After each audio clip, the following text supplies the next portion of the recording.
Hey everyone, welcome to GS of civil services classes YouTube channel. मेरा नाम अंजलि है। 72nd BPSC prelims के लिए आप लोग लगे होंगे एंड जब से एईडीओ का पेपर हुआ है तो जो कन्फ्यूज़न है रिगार्डिंग द सोर्सेज, जो कन्फ्यूज़न है रिगार्डिंग द टॉपिक्स, जो कन्फ्यूज़न है रिगार्डिंग कि कौन से अप्रोच हम फॉलो करें।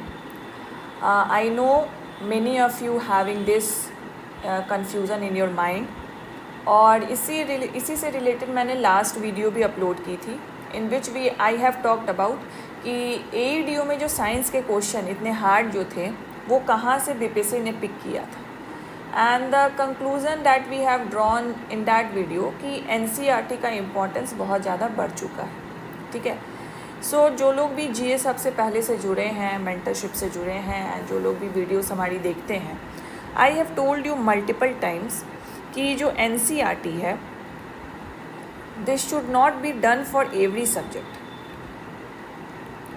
But it should not be absolutely ignored as well. इसको हम इग्नोर भी नहीं कर सकते और इसको हर सब्जेक्ट के लिए करना भी नहीं है। तो किस सब्जेक्ट के लिए एनसीईआरटी को करना है, किस सब्जेक्ट के लिए एनसीईआरटी को नहीं करना है। तो जो करना है एनसीईआरटी को कवरेज, वो आपको करना है साइंस के लिए। जब से एईडीओ का पेपर आया है तब से ये और ज़्यादा सिग्निफिकेंट हो गया है। एंड जो भी 17वीं बीपीएससी मेंटरशिप से जुड़े थे उनको भी हमने साइंस करवाया था from the NCERT. 71st BPSC PT के लिए जो जुड़े उन्हें भी हमने एनसीईआरटी ही करवाया। एंड जो 72nd के लिए भी जो संकल्प बैच से जुड़े हैं, इसमें तो we are providing with the lectures on the NCERT class पर मतलब ईच क्लास को हम लोग कवर करेंगे। उसमें जो भी एक एक चैप्टर है सबको कवर करेंगे, लाइन बाय लाइन कवर कर रहे हैं। तो संकल्प 2.0 भी लॉन्च होने वाला है, उसमें भी साइंस भी हम लोग इसी तरीके से लेके चलेंगे, एनसीईआरटी की ही कवरेज करवाएंगे। Apart from this there is one subject geography, इसमें भी एनसीईआरटी का इम्पोर्टेंस बढ़ जाता है।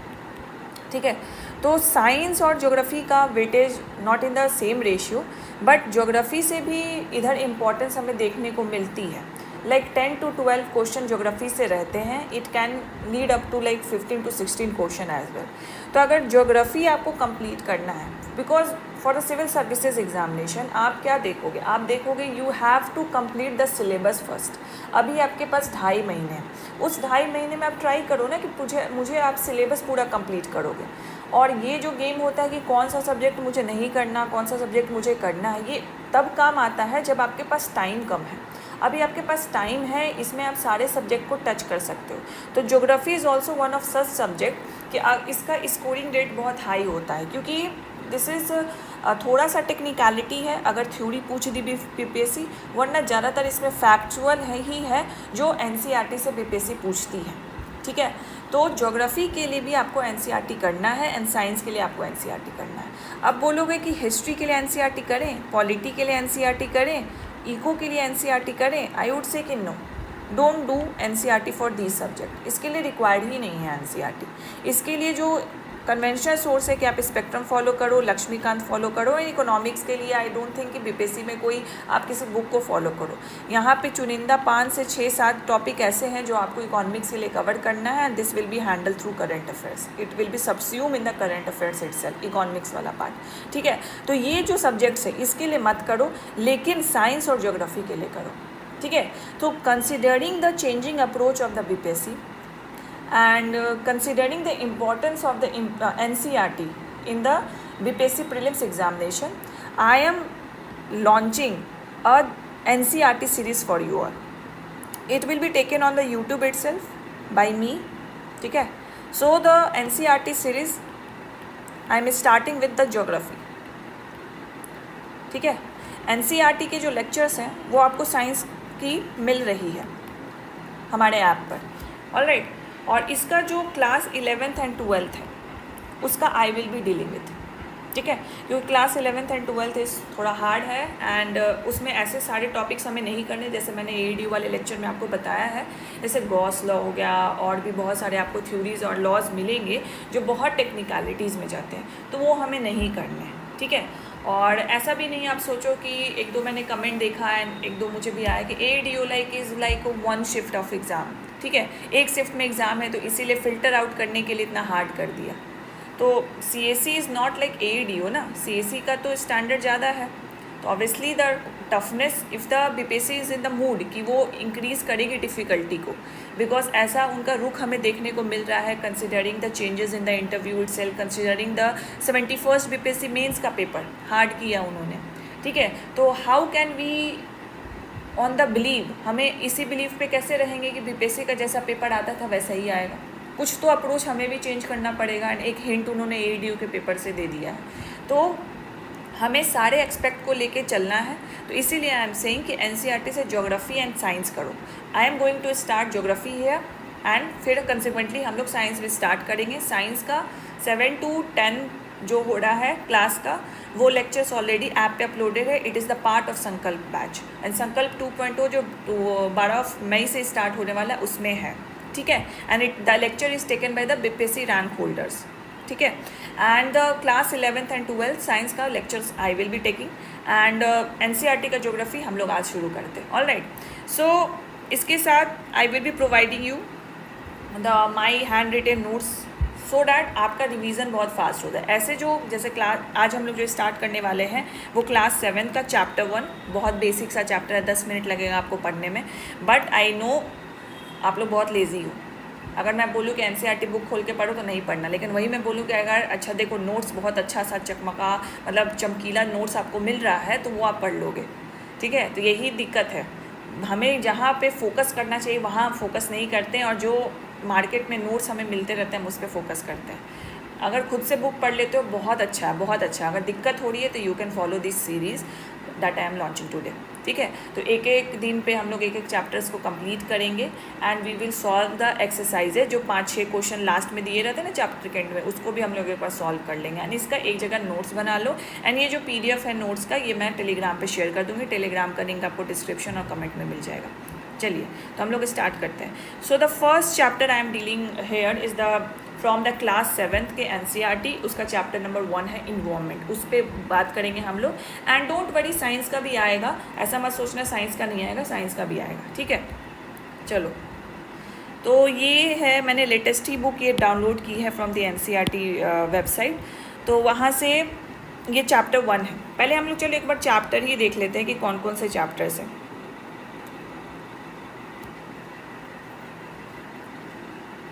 एक पूरी PDF नहीं डाउनलोड होती है क्लास की, अलग अलग चैप्टर्स डाउनलोड हो रहे हैं। तो टोटल चैप्टर इसमें 9 चैप्टर्स हैं एंड बहुत छोटे छोटे चैप्टर हैं, मतलब 10 minute hardly it takes. And आगे के जो चैप्टर्स है उसमें 20 मिनट रख लो, लेकिन उससे ज़्यादा नहीं लगने वाला है, बहुत ईजी है। एंड अगर नहीं भी पढ़ा है, बिगनर भी हो, it will be very easy for you because I am going to dictate in such a way. तो ये 9 चैप्टर हैं जिसमें से पहला चैप्टर हम लोग देखते हैं।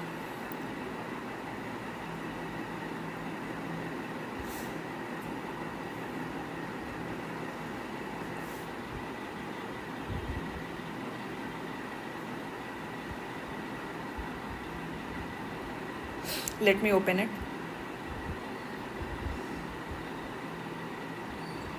ठीक है, so the first chapter is deal with the environment, ठीक है। तो ऐसा नहीं कि इन्वायरमेंट से क्वेश्चन नहीं आता, ज्योग्राफी का ही पार्ट है, एक वन ऑफ द एक्सपेक्ट है इन्वायरमेंट, एक वन ऑफ द डिसिप्लिन है, सब डिसिप्लिन है ज्योग्राफी का ही।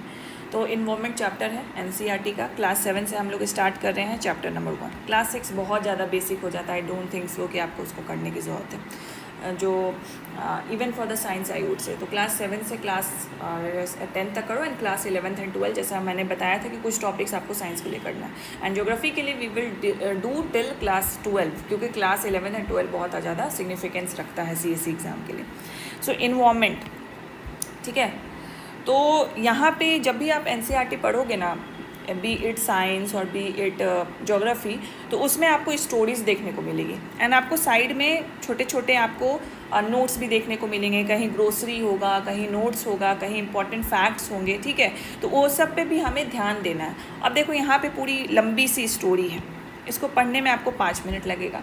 इसमें 2 बच्चों के बीच, 3-4 बच्चों के बीच कॉन्वर्सेशन हो रहा है कि कैसे हमारे सराउंडिंग बदल रही है, उसी के बारे में है, जिसको आपको पढ़ने की ज़रूरत नहीं है, ठीक है। यहाँ पे आप देखो, यहाँ पे एक साइड नोट दिया हुआ है, इसको पढ़ने की ज़रूरत है। तो यहाँ पे क्या लिखा हुआ है, environment is a basic life support system. ये इंपॉर्टेंट है। It provide the air we breathe, the water we drink, the food we eat and the land we live upon. तो environment is what? It is the combination of air plus water plus food and plus land, बोल सकते हैं।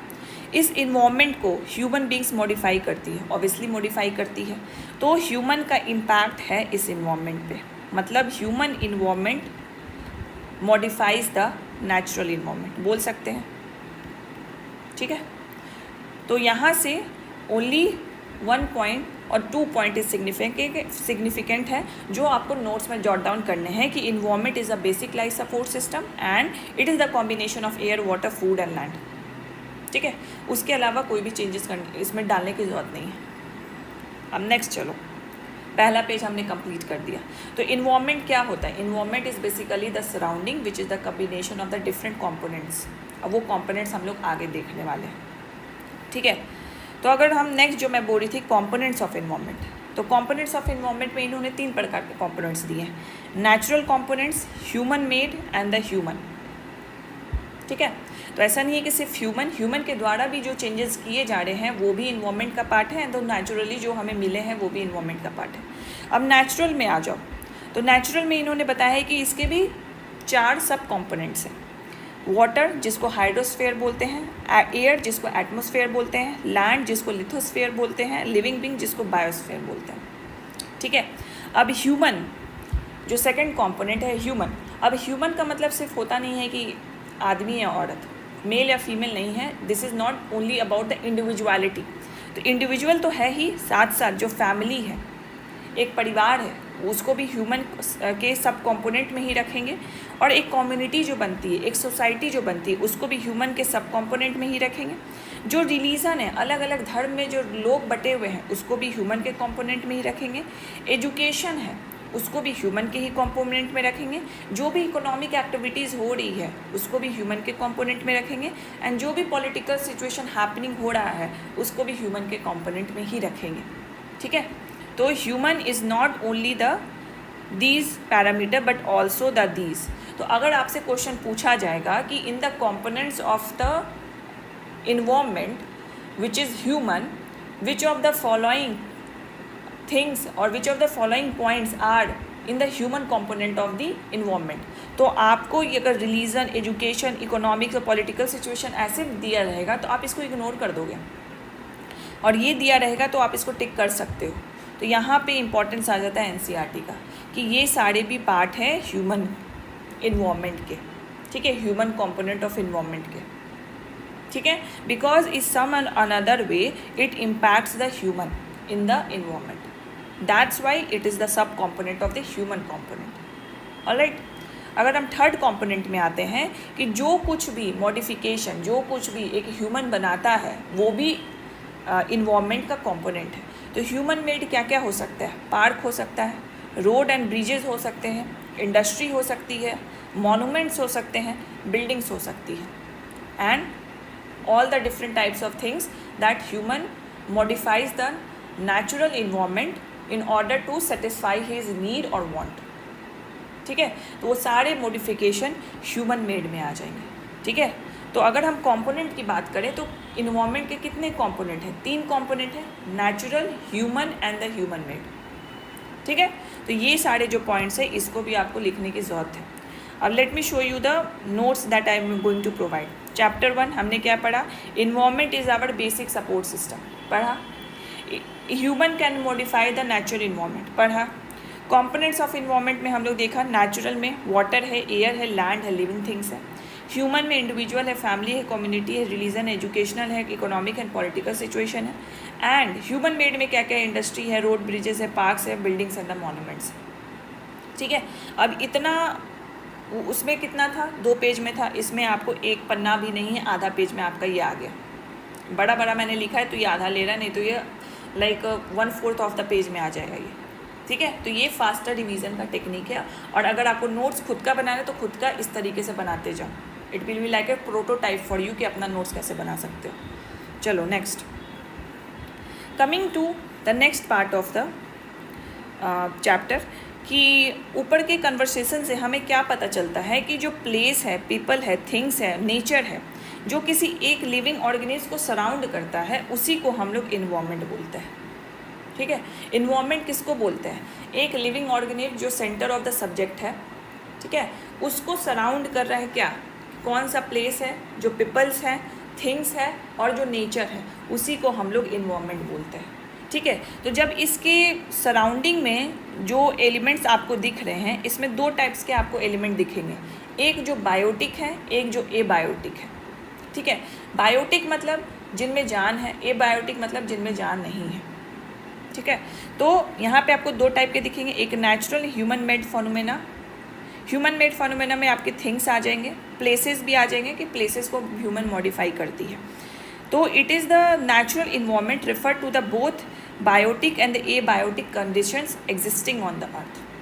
तो इसको भी मैंने एक तरीके से आपको डिफाइन कर दिया है कि इन्वायरमेंट क्या होता है। एक लिविंग ऑर्गेनिज्म है, उसको पीपल, प्लेस, थिंग्स और नेचर सराउंड की हुई है, इसी को हम लोग इन्वायरमेंट बोलते हैं। और इन्वायरमेंट क्या है? जो नेचुरल इन्वायरमेंट हमें मिला हुआ है उसमें ह्यूमन मॉडिफिकेशन कर रही है, उसी के कॉम्बिनेशन है, उसी फेनोमेना का कॉम्बिनेशन से इन्वायरमेंट बनता है, जिसमें हमें दो कंडीशंस देखने को मिलते हैं, biotic condition, abiotic condition. Biotic condition क्या होता है?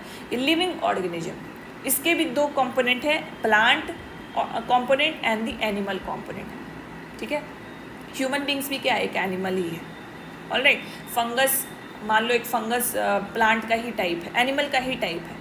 प्लांट भी अलग अलग, आपने टेक्सोनॉमी में अलग अलग पढ़ा होगा, वो भी क्या है? सब प्लांट की ही टाइप है। तो इसका बेसिक दो कंपोनेंट है, प्लांट और एनिमल। एबायोटिक मतलब जो भी नॉन लिविंग एलिमेंट्स है, फॉर एग्जांपल लैंड हो गया, वाटर हो गया, एयर हो गया, एंड जो भी मॉडिफिकेशन लैंड पे हम लोग कर रहे हैं, ह्यूमंस जो कर रही है, वो सब क्या हो जाएगा? नॉन लिविंग थिंग्स हो जाएगा। ठीक है, सो यहीं पे मेंशन है कि they are the two condition, इसी को मैंने वहाँ पे लिख दिया है कि बायोटिक और एबायोटिक का मतलब क्या हो गया। ठीक है, तो biotic and abiotic, it is the conditions of the environment, और you can say it is also the component of the environment. अगर इसको भी हम लोग और छोटे वे में सबस्यूम करेंगे, छोटे कैटेगरी में इसको तोड़ेंगे, तो ये हो जाएगा बायोटिक एंड एबायोटिक। तो हमने कंपोनेंट्स 3 पढ़ लिए, हमने कंडीशन 2 देख लिया, और बायोटिक में भी 2 कंपोनेंट हमने पढ़ लिया, प्लांट और एनिमल। ठीक है, तो इन्वायरमेंट क्या होता है? यू गेट टू नो कि क्या होता है। लिविंग ऑर्गेनिज्म सेंटर सब्जेक्ट है, उसको सराउंड करने वाली सारी थिंग्स को अगर हम लोग सबस्यूम कर दे तो इन्वायरमेंट बन जाता है। एंड इसी इन्वायरमेंट के अलग अलग कंडीशन को देखें तो 2 कंडीशन हमारे सामने आती है, एक बायोटिक आती है, एक बायोटिक आती है। नेक्स्ट आओ, अब यहाँ पे देखो, मैंने बोला ना ग्रोसरीज दी रहती है, उसके वर्ड ओरिजिन दिए रहते हैं, इवन इंपॉर्टेंट पॉइंट्स दिए रहते हैं, तो ये सब भी ध्यान में रखना कि इन्वायरमेंट एक फ्रेंच वर्ड है, इन्वायरर और द इन्वायरनर, जिसका मीन्स नेबरहुड होता है। ठीक है, सराउंडिंग क्या है? नेबरहुड है, नेबरहुड होता है पड़ोसी, तो इसका ये भी ध्यान में रखना। कमिंग टू द 2 पार्ट हमने देखा कि environment can be of 2 type, एक तो नेचुरल इन्वायरमेंट जो प्रकृति ने हमें दिया है, जो भगवान ने हमें दिया, और एक होता है ह्यूमन इन्वायरमेंट, जो कि हम लोग नेचर को मॉडिफाई करते हैं अकॉर्डिंग टू आवर नीड्स और वांट, उस हिसाब से हम लोग नेचर का मॉडिफिकेशन करते हैं। तो पहला जो है ह्यूमन इन्वायरमेंट है, अभी नेचुरल इन्वायरमेंट है, सॉरी। तो नेचुरल इन्वायरमेंट में क्या क्या है? Land, water, air, plant, animal, these are all comprises the natural environment. तो इसमें एबायोटिक कंपोनेंट भी आ गया कि land, water and air and plant and animal, the biotic conditions भी आ गए, तो उसी को हम लोग नेचुरल इन्वायरमेंट बोलते हैं। अब इसको भी अलग अलग डोमेन्स में डिवाइड कर दिया। अगर हम नेचुरल इन्वायरमेंट के डोमेन्स को देखें, ठीक है, this is not the component, this is the domain of the natural environment. तो नेचुरल इन्वायरमेंट के डोमेन को अगर हम लोग देखें तो लिथोस्फीयर है, हाइड्रोस्फीयर है, बायोस्फीयर है, एटमोस्फीयर है। तो हमारे पास टोटल कितने हैं? 1, 2, 3 and 4 domains of the environment है। ठीक है, जिसमें से पहला डोमेन है लिथोस्फीयर। तो लिथोस्फीयर क्या होता है? लिथोस्फीयर इज नथिंग, जो अर्थ का जो टॉप लेयर होता है ना, उसी को लिथोस्फीयर बोलते हैं, जिसको हम लोग क्रस्ट बोलते हैं। ठीक है, it is the solid crust and the hard top layer of the earth. It is made of the rocks and the mineral, rocks and mineral से ये बना रहता है, और उसके ऊपर एक पतली सी लेयर होती है सॉइल की। ठीक है, इसका नेक्स्ट चैप्टर जब हम लोग पढ़ेंगे ना, तो then it will be more clear कि एक अर्थ किस चीज़ का बना होता है। उसमें क्रस्ट होता है, मेंटल होता है, कोर होता है। तो उसी में जो लिथोस्फीयर होता है उसको हम लोग क्रस्ट ही बोलते हैं, और उसी को लिथोस्फीयर ही बोलते हैं। एंड वो किस चीज़ से बना रहता है? वो रॉक और मिनरल से बना रहता है, और उसके ऊपर एक पतली लेयर होती है सॉइल की। ठीक है। और ऑब्वियसली ये तो इरेगुलर सरफेस होगा, कहीं प्लेन होगा, कहीं पहाड़ी होगी, ठीक है। तो अलग अलग लैंडफॉर्म्स बने हुए हैं थ्रू डिफरेंट जियोलॉजिकल प्रोसेसेस। तो अलग अलग लैंडफॉर्म है, कहीं प्लेट्यू है, कहीं प्लेन है, कहीं वैली जा रही है, ठीक है। तो ये इरेगुलर होता है। और it is also the source of the mineral wealth. इसमें अलग अलग टाइप के मिनरल्स हमें मिलते हैं जो एक कंट्री का मिनरल वेल्थ कैलकुलेट होता है और एक इकोनॉमी को बूस्ट करने में भी हेल्प करता है, ठीक है। और लैंड ही ऐसा चीज़ है जो ह्यूमन को सस्टेनेबल ही बनाता है, ह्यूमन के सिविलाइजेशन को भी सपोर्ट करता है, because we can do agriculture, we can do the human settlement and we can do grazing on it, ठीक है। तो ये हो गया लिथोस्फीयर। जो सेकेंड डोमेन आता है वो होता है hydrosphere. Hydrosphere is nothing but all the type of the water resources that is found on the surface of the earth, ठीक है। उसी को हम लोग हाइड्रोस्फीयर बोलते हैं। It is the source of water, that's it. तो इसको river, lake, seas, ocean etcetera everything. Third component है आपका atmosphere. It is the thin layer of the earth air, sorry, it is the thin layer of air that surround the earth. Earth के चारों तरफ एक पतली layer है हवा की जो उसको घेरी हुई रहती है, उसी को हम लोग एटमॉस्फेयर बोलते हैं। एंड एटमॉस्फेयर में आपको नंबर ऑफ गैसेस मिलेंगे, डस्ट मिलेगा, वाटर वेपर मिलेगा। एंड एटमॉस्फेयर क्यों इंपॉर्टेंस रखता है? हमारे पास सन है, सन के अराउंड सारे प्लैनेट्स रिवॉल्व करते हैं। सन के थ्रू, सन के कोरोना के थ्रू बहुत सारे एक हार्मफुल रेडिएंट्स निकलते हैं। अलग अलग आपने पढ़ा ही होगा, इलेक्ट्रोमैग्नेटिक वेव्स में भी देखा होगा, इंफ्रारेड वेव्स देखा होगा, अल्ट्रा वायलेट रेज पढ़ा होगा आपने। तो वो रेज निकलते हैं। तो कुछ ऐसे रेज हैं जो अर्थ के लिए हार्मफुल हैं और यहाँ पे लाइफ को सस्टेन नहीं होने देंगे। तो ये इन्वायरमेंट हमें उन सारे हार्मफुल गैसेस और हार्मफुल रेज से हमें प्रोटेक्ट करता है scorching heat of the sun से, ठीक है। तो इसीलिए जो एटमॉस्फेयर है it is one of the significant domain of the natural environment. Coming to the next part that is the biosphere. Biosphere basically मतलब प्लांट और एनिमल किंगडम, जो बायोटिक कंडीशन है इन्वायरमेंट का, उसी को हम लोग बायोस्फीयर बोलते हैं, ठीक है। और ये सिर्फ इसी को नहीं बोलते हैं, मतलब बायोस्फीयर क्या होगा, एक ऐसा सिस्टम होगा जहाँ पे प्लांट एनिमल जो हैं, जो अदर कंपोनेंट्स हैं लैंड, एयर, मतलब लिथोस्फीयर, हाइड्रोस्फीयर और द एटमॉस्फेयर, उनके साथ रिएक्ट कर रहे हैं और अपना लाइफ सस्टेन कर रहे हैं, उसी डोमेन को हम लोग बायोस्फीयर बोलते हैं, ठीक है। अगर बायोटिक कंडीशंस पूछा तब आप बोलोगे प्लांट और किंगडम। अगर बायोस्फीयर पूछा तब आप ऐसा ऑप्शन ढूंढोगे जिसमें इंटरैक्शन भी हो with the different domains like lithosphere, hydrosphere, atmosphere, उसी पॉइंट को टिक करोगे। So this is the difference between the biotic condition and the biosphere, ठीक है। तो इसी में नेक्स्ट कंसेप्ट हमारा आता है कि व्हाट इज़ इकोसिस्टम। इकोसिस्टम क्या होता है? तो यहाँ पे देखो, यहाँ पे दिया हुआ है again, this is the glossary part जो अलग से एनसीईआरटी देती है कि it is a system form by the interaction of all the living organism with each other with the physical and the chemical factor of the environment in which they live, link by the transfer of the energy and the material. तो basically it is such a system, एक system है जिसमें obviously we know कि plant और animal तो है ही, but उनका interaction हो रहा है इन्वायरमेंट से, फिजिकल इन्वायरमेंट से, केमिकल इन्वायरमेंट से, और वो अपने लाइफ को वहाँ सस्टेन कर रहे हैं, उसी को हम लोग इकोसिस्टम बोलते हैं, ठीक है। तो यहाँ पे अगेन शॉर्ट स्टोरी दे रखी है।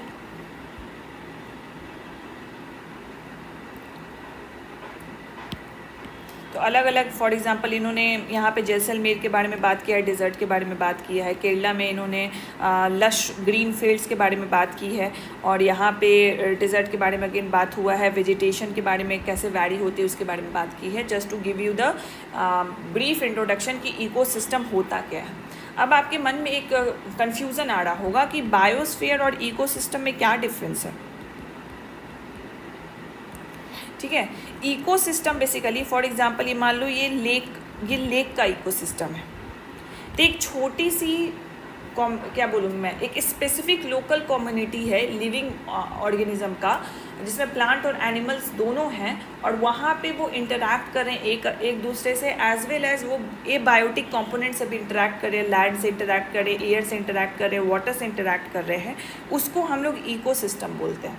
बट ये इकोसिस्टम तो एक नहीं है, ये लेक का इकोसिस्टम है तो आपको कहीं डेजर्ट का इकोसिस्टम मिल जाएगा, कहीं पे आपको ग्रास लैंड का इकोसिस्टम मिल जाएगा, तो कहीं पे आपको लाइक एवरग्रीन फॉरेस्ट का इकोसिस्टम मिल जाएगा। तो अगर हम इस सारे इकोसिस्टम को कंबाइन कर दे तब उसको हम लोग बायोस्फीयर बोलते हैं, ठीक है। तो it is like a global sum, सारे इकोसिस्टम का समेशन को बायोस्फीयर बोलते हैं। And ecosystem is one of such system which is subsume under the biosphere itself, ठीक है। कि हमें एक लोकल लेवल पे एक कम्युनिटी और एक सिस्टम को समझना है तब हम इकोसिस्टम पढ़ेंगे, लेकिन हमें एक ग्लोबल समेशन को समझना है तो हम बायोस्फीयर को पढ़ेंगे।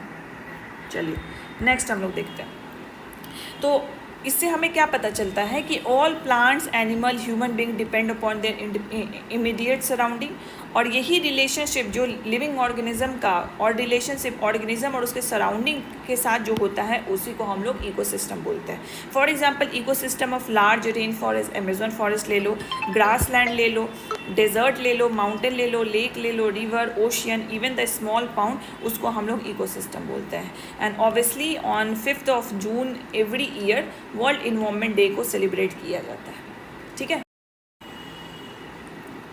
ओके, तो this is all about the natural environment. Natural environment के हमने डोमेन्स पढ़ लिए, 4 डोमेन हैं, lithosphere, biosphere, atmosphere and the hydrosphere, ठीक है। उसी में हमने बायोस्फीयर और इकोसिस्टम का डिफरेंस देखा एंड इकोसिस्टम क्या होता है उसके बारे में हमने जाना। नेक्स्ट आता है human environment, this is the last topic of this chapter. तो ह्यूमन इन्वायरमेंट हमने पहले ही देखा कि क्या होता है। बेसिकली एक नेचुरल इन्वायरमेंट को अगर मॉडिफिकेशन होता है ह्यूमन के द्वारा in order to fulfil their needs and want, उसी को हम लोग ह्यूमन इन्वायरमेंट बोलते हैं। तो ऑब्वियसली जो नेचर है उसका अपना एक बैलेंस है एंड ह्यूमन को उसी बैलेंस को मेंटेन करते हुए अपने नीड्स के लिए ही नेचर को मॉडिफाई करना है। तो दोनों के बीच एक परफेक्ट बैलेंस नेसेसरी होता है ह्यूमन एंड नेचुरल इन्वायरमेंट के, in order to maintain the ecosystem, in order to maintain the biosphere. अगर ये फिर डिस्टर्ब हो जाता है तो हमें रिपरकर्शन देखने को मिलते हैं in the terms of like climate change, global warming, loss of biodiversity, ठीक है, फूड चेंज पे इम्पैक्ट पड़ जाता है, सस्टेनेबिलिटी पे इम्पैक्ट पड़ जाता है, ठीक है। तो the human environment consist of everything. हमने देखा था ना कि ह्यूमन के क्या क्या फैक्टर्स है। It consist of the social factor, it is consist of the economic factor, और यहाँ पे एक कॉम्बिनेशन है और इसमें मॉडिफिकेशन भी नेचुरल इन्वायरमेंट का है, उसी को हम लोग एक ह्यूमन इन्वायरमेंट बोलते हैं। और इसी ह्यूमन इन्वायरमेंट और नेचुरल इन्वायरमेंट के बीच हमें एक बैलेंस की ज़रूरत है in order to have a sustainable overall environment, ठीक है। So here comes the end of the chapter 1। अब बताओ कितना छोटा चैप्टर है, ये खुद भी पढ़ते ना आपको 10 से 15 मिनट लगता है, even for the beginner itself. दिक्कत क्या है कि आप कंसंट्रेशन बिल्ड नहीं करते और स्टार्ट भी नहीं करते कि मैं एनसीईआरटी के चैप्टर खोल के बैठूँ और पढूँ, ठीक है। तो वो स्टार्ट करो, एंड नहीं स्टार्ट हो पा रहा तो साथ साथ लेक्चर्स देख लो, और इसका PDF तो मैं टेलीग्राम पे डाल दूँगी, लेकिन देख लेना लेक्चर, फिर उसके बाद पहले PDF को देखना। चलो, तो मैं एक बार आपको PDF भी शो कर देती हूँ कि उसमें हमने जो पढ़ा है उसका एक बार रिवीजन भी हो जाएगा। तो इन्वायरमेंट क्या है? Environment is the basic life support system. Human can modify the natural environment, ठीक है। कंपोनेंट्स ऑफ इन्वायरमेंट हमने 3 प्रकार के पढ़े, natural, human and the human made. उसमें भी डिफरेंट टाइप ऑफ सब कंपोनेंट हैं। इन्वायरमेंट को इन जनरल हम कैसे बता सकते हैं कि it is the combination, it is the surrounding in which the center of subject is the living organism and it is being surrounded by the people, place, things and nature, and that combination is known as the environment. So it is the combination of the natural and the human made phenomena. और इसी में 2 condition है, biotic and abiotic condition. Plant and animal को, living organism को हम लोग biotic बोलेंगे, and abiotic जो नॉन लिविंग एलिमेंट्स है उसको एबायोटिक बोलेंगे, लैंड, वाटर, एयर। इन्वायरमेंट जो है एक फ्रेंच वर्ड से लिया गया है, इन्वायरड, जिसका मतलब होता है नेबरहुड। डोमेन ऑफ इन्वायरमेंट अगर हम लोग देखें तो लिथोस्फीयर, ठीक है, hydrosphere, atmosphere and the biosphere, ये क्या है? ये सब है डोमेन ऑफ इन्वायरमेंट, ठीक है। ये सब क्या है? Domain of environment. हमने देखा लिथोस्फीयर क्या होता है, जो टॉप हार्ड लेयर होता है अर्थ का उसको लिथोस्फीयर बोलते हैं। किससे बना होता है? मिनरल रॉक से बना होता है। हाइड्रोस्फीयर क्या होता है? वाटर होता है। एटमॉस्फेयर क्या होता है? एयर होता है। एंड बायोस्फीयर क्या होता है? बायोस्फीयर बेसिकली मीन्स जो बायोटिक कंपोनेंट है उसका interaction with the abiotic component और एक सिस्टम बनती है, उस सिस्टम के समेशन को अगर हम लोग कंबाइन कर दें उसको बायोस्फीयर बोलते हैं, और वो जो सिस्टम है उसको इकोसिस्टम बोलते हैं। तो इकोसिस्टम क्या है? It is the interaction of living organisms with each other. It is the interaction of living organisms with the physical environment. It is the interaction of the living organisms with the chemical environment. और इसमें transfer होता है energy और material का, ठीक है। तो यहाँ पे मैंने वो दिया 5 जून को जैसे बताया गया कि वर्ल्ड इन्वायरमेंट डे बनाया जाता है, ये तो आपको पता ही होगा। एंड द ह्यूमन इन्वायरमेंट क्या होता है? It is nothing but the interaction and the modification of the human natural resources by the human, natural environment by the human. और इसी मॉडिफिकेशन को ठीक मतलब बैलेंस करने के लिए there should be the balance between the natural environment as well as the human environment. Clarity हो गया। अब नेक्स्ट जो हमारा पार्ट बनता है लेक्चर का वो होता है कि हम इसके एक्सरसाइजेस को एक बार देख लें, ठीक है। बहुत बच्चा वाला ही क्वेश्चन है लेकिन एक बार देख लेते हैं, इसमें भी आपको 1-2 जगह दिक्कत आ सकती है। What is an ecosystem? Can you से? एक लाइन में भी इसको लिए बोल सकते हो खुद को, इंटरव्यू में पूछ देगा आपसे व्हाट इज़ इकोसिस्टम, बता सकते हो क्या है। चलो, what do you mean by the natural environment? बता सकते हो क्या है नेचुरल इन्वायरमेंट? अभी हमने देखा नेचुरल इन्वायरमेंट के क्या क्या कॉम्पोनेंट्स हैं, डोमेन्स हैं। What are the major components of the environment? देखा 3 कॉम्पोनेंट्स है ना, natural, human, human made. And natural environment के 3 डोमेन्स हैं, उसी को कंबाइन करके आप नेचुरल इन्वायरमेंट बता सकते हो। 4 example of the human made environment. अभी देखा ह्यूमन मेड कॉम्पोनेंट में बता दो, रोड है, ब्रिजेस है, बिल्डिंग्स है, इंडस्ट्रीज़ है, मोनूमेंट्स है। लिथोस्फेयर क्या होता है? We know that.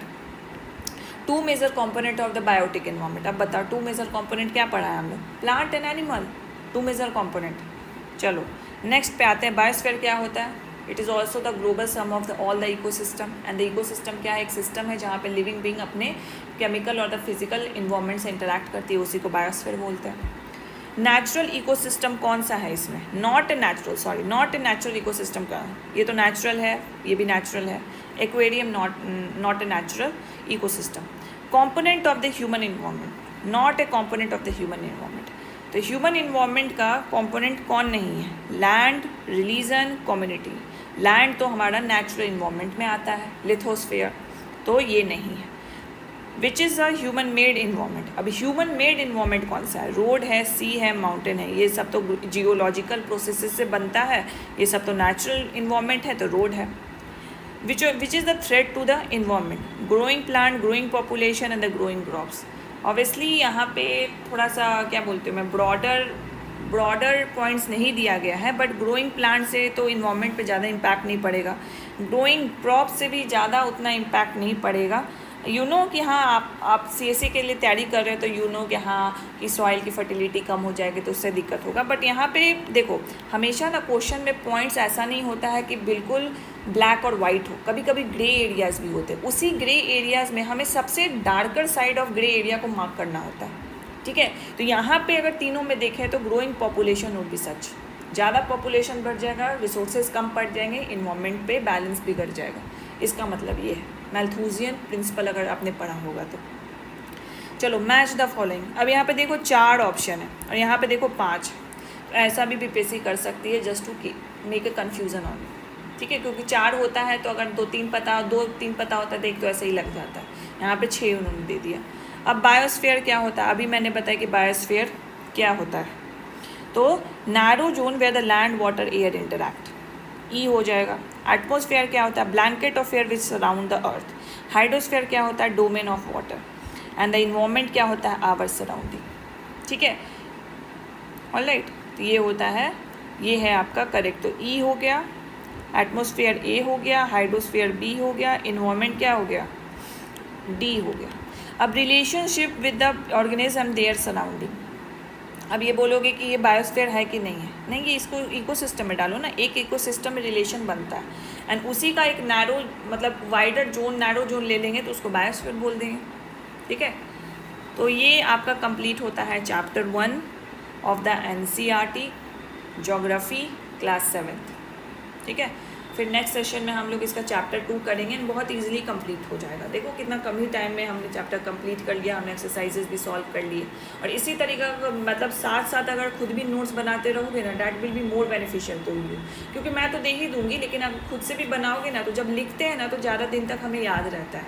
एंड जब अपने नोट्स आप रिवाइज करोगे ना तो आप जल्दी रिवाइज कर पाओगे, क्योंकि अपनी हैंड राइटिंग ज़्यादा समझ में आती है। Still I am providing the notes, आप टेलीग्राम ज्वाइन कर लो, वहाँ पे आपको नोट्स मिल जाएगा, ठीक है। Thank you so much for watching and let me know in the comments कि आपको साइंस का चाहिए कि नहीं चाहिए, and will I continue this series और नॉट, बिकॉज वो अगर रिएक्शन मुझे नहीं आएगा तो मेरा भी मोटिवेशन थोड़ा डाउन हो जाता है। तो गिव मी द फीडबैक्स कि और क्या इंप्रूवमेंट करना चाहिए, it is going sufficient for you और नॉट। अगर कुछ इंप्रूवमेंट करना है तो वो भी मुझे बताओ, एंड कुछ और इंक्लूड करना है तो वो भी बताओ, और क्या आप इस सीरीज़ के लिए इंटरेस्टेड हो, एक्साइटेड हो कि नहीं, वो भी प्लीज़ बताओ मुझे। Thank you so much for watching.